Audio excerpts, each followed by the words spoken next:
y'all, welcome back to Mama for Life. My name is Trina and today is Wednesday. Randomly, I met a lady online that is in a domestic violence situation. And let me just preface before and say, I truly was ignorant to these types of situations. I honestly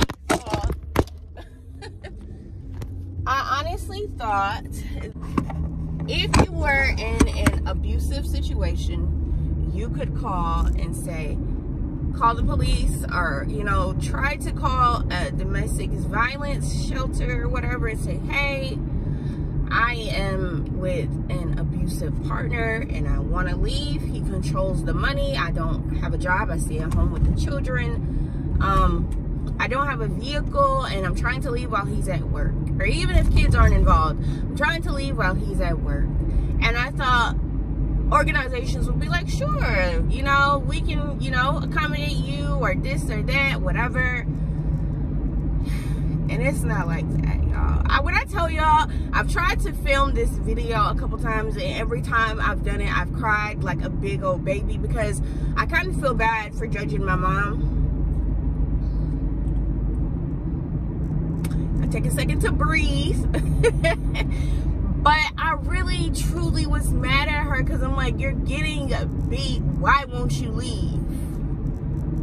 And even my energy towards my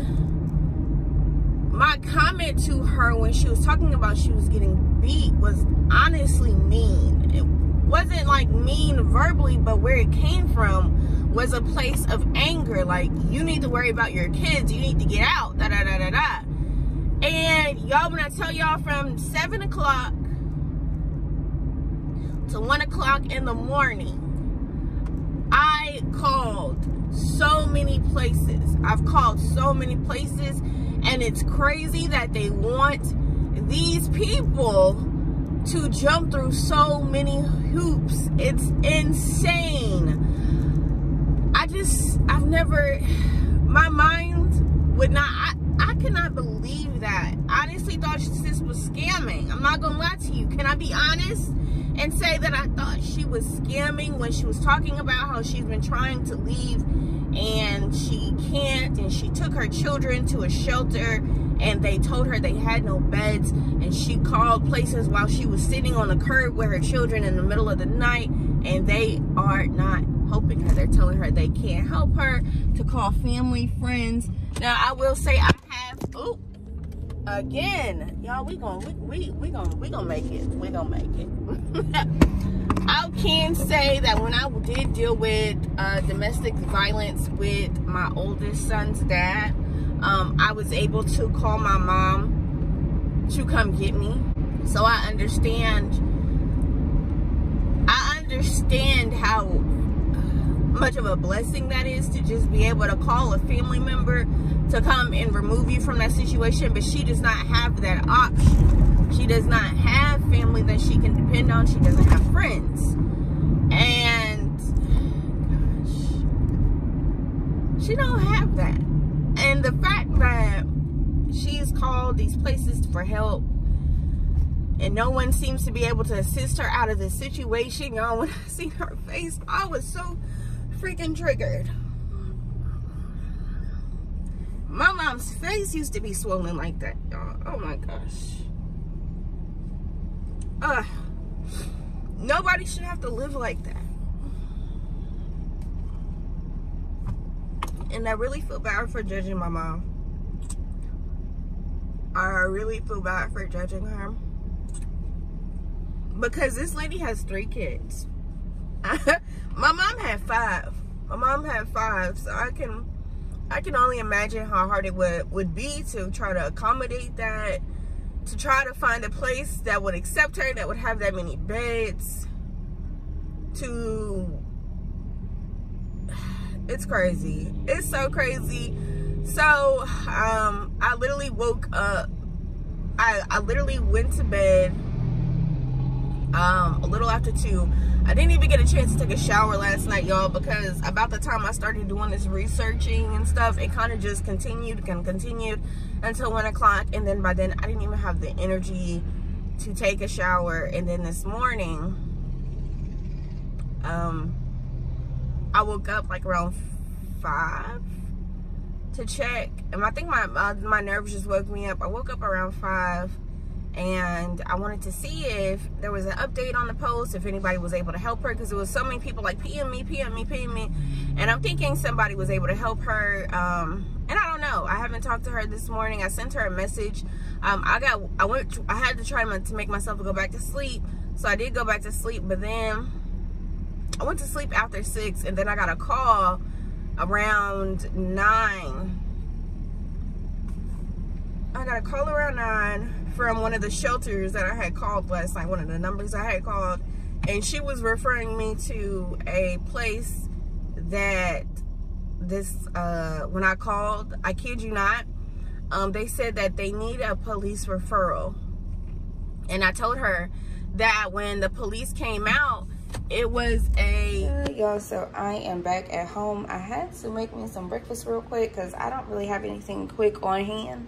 So I just made me some eggs and it's a meat called pork chorizo, y'all. I'm not sure exactly what it is. I believe it's pork meat, but as far as the chorizo, I don't know what that means, y'all. I am not Hispanic, but I did want to try something new, so I did. It's definitely it's not for me. It's not for me. It's a little too spicy, and I really don't like the way it cooks up. Like, it looks like it's not done even when it's done. But yeah, and I made me a cup of coffee. I'm about to eat this, and then I got dishes. When I say I have been calling and calling and calling and calling all night, it was ridiculous. I misunderstood. Oh, no.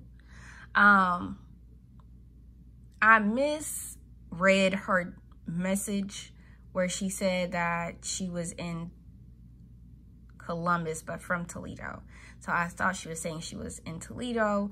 So I was calling Toledo at first. And then when I realized that she's actually in Columbus, I started calling around for places in Columbus. And y'all, I called where is it? Okay. Is it? Yeah, it's this one right here. Let me see. This is the domestic violence hotline. Y'all, when I tell y'all this was the biggest waste of time, like, the lady was actually in a way trying to talk me out of trying to help her because she was like, she could be scamming you. And I'm just like, lady, if you're going to help, sis. If you're not, like, let me go on about my business. But it was supposed to be 25-minute wait, y'all. And you see right here, when I tell you the time of getting the information was like less than 5 minutes.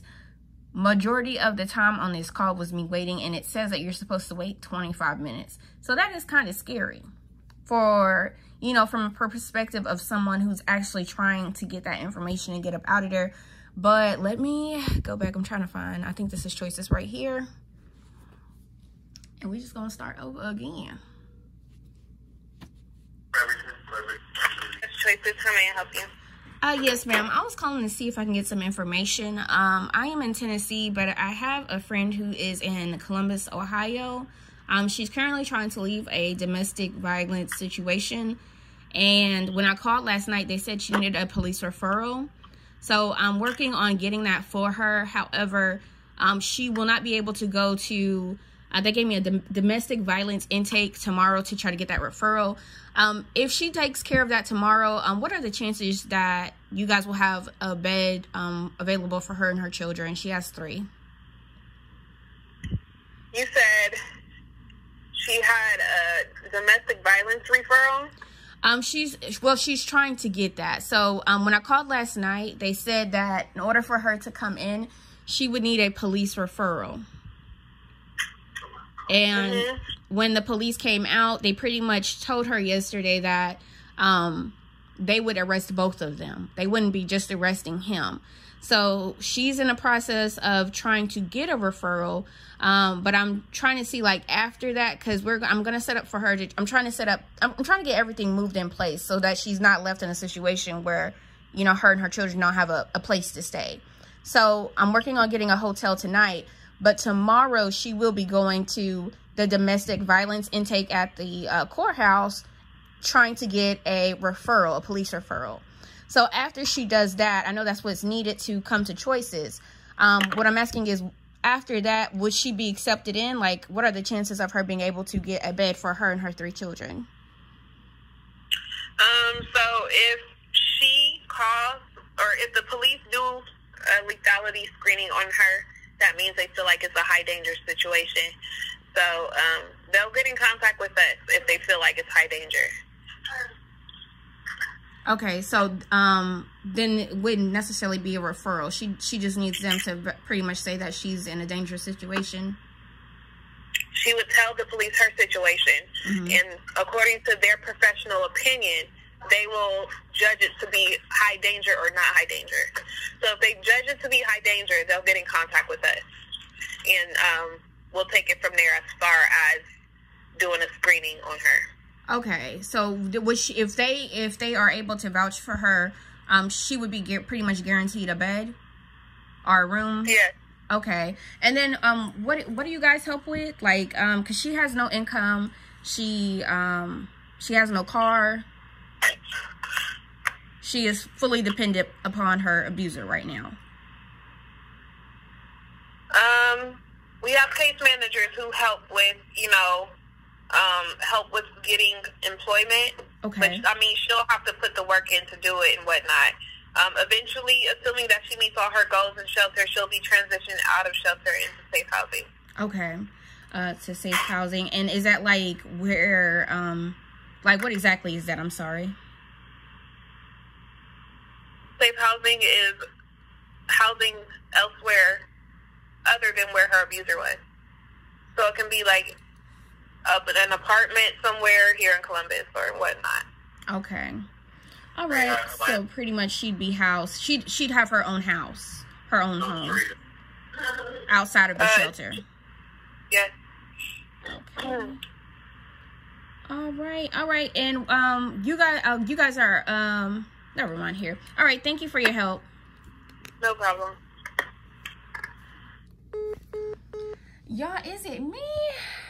I don't know, y'all. I be nervous when I call these places because not all of them are kind and nice, y'all. Is it me, or does it seem like they be irritated when you ask questions? Maybe I'm just asking dumb questions. I don't want to set this girl up to fail, and I don't want to remove her just to potentially for her to have to go back. Like, I'm just trying to make sure all of my T's are crossed and my I's are dotted, because when she leaves, I want to make sure she's in a situation where she can stay gone, hopefully, if she chooses. So I'm praying that she chooses it. So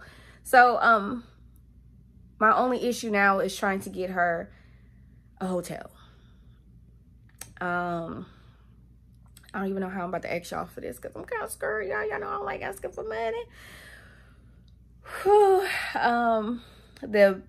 What I've come up with is to either ask for 10 people to give $12, or maybe 12 people to give $10.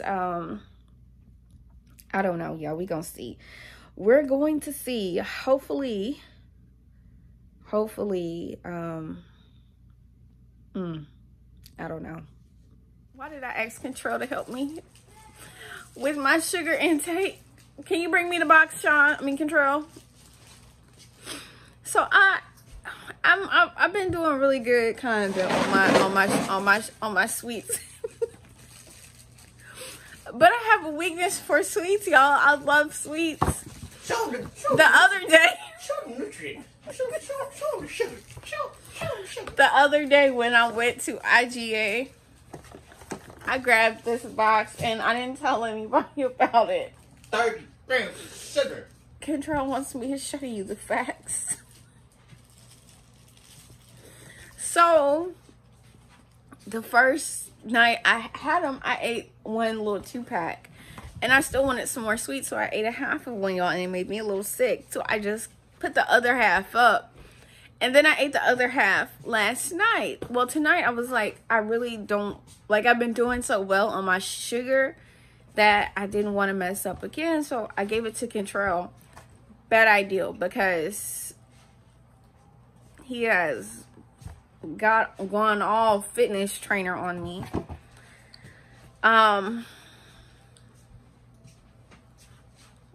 Would you like the box back?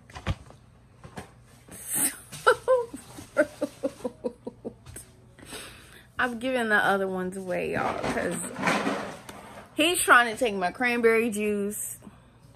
He's trying to take, he took my little peanut butter pretzels away. Too much soda.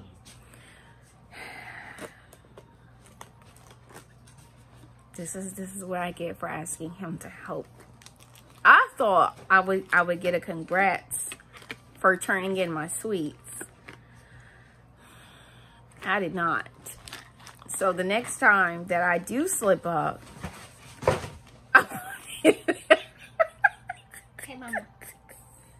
It's not gonna be good next time. the next time, if it does happen where I do slip up, y'all, I'm gonna keep my mouth closed. Oh, no, I'm gonna say it. He's gonna be in my room from here on out watching me. He said everything I bring in the house now, he has to go through it to make sure I'm not trying to bring in contraband, aka sweets that I'm not permitted to have.